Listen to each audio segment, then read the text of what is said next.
We're going to talk about breath restriction as it relates to headaches and brain fog and what we'll normally do when we're wearing a mask.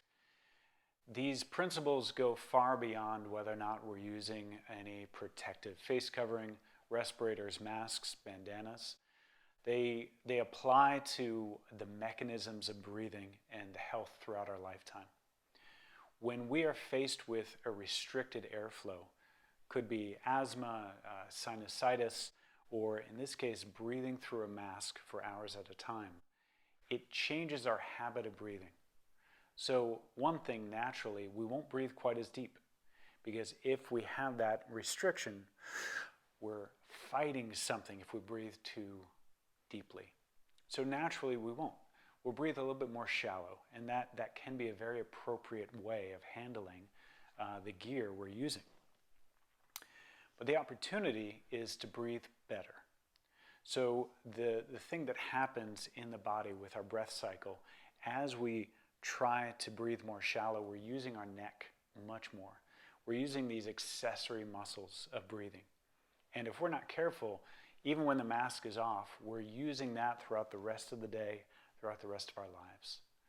So this trick will help create space, shape in the upper thoracic cavity. We're letting ribs expand, but it also allows us to breathe more efficiently. So we're using the back side of our lungs, and they're able to create more oxygen uptake. So how do we do this? One little technique.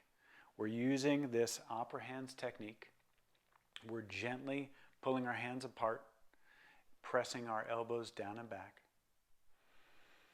And as we inhale or exhale, we're able to keep a shape and a structure that allows us to breathe more effectively. So essentially, even if we have to be careful and breathe a touch more shallow, we can still breathe more effectively by letting the rib cage hold a shape and letting the lungs expand better, even if we're choosing not to take a deep breath. So when you have that moment to calm yourself down, of course, deep breathing is worthwhile. Diaphragmatic breathing is great, but that's not the whole picture. So when in doubt, use this technique, find the structure, breathe more effectively, and see how that affects you when you're wearing a mask, when you're going throughout the day, when maybe you've been plagued with headaches or other discomforts. Try this technique. Thanks.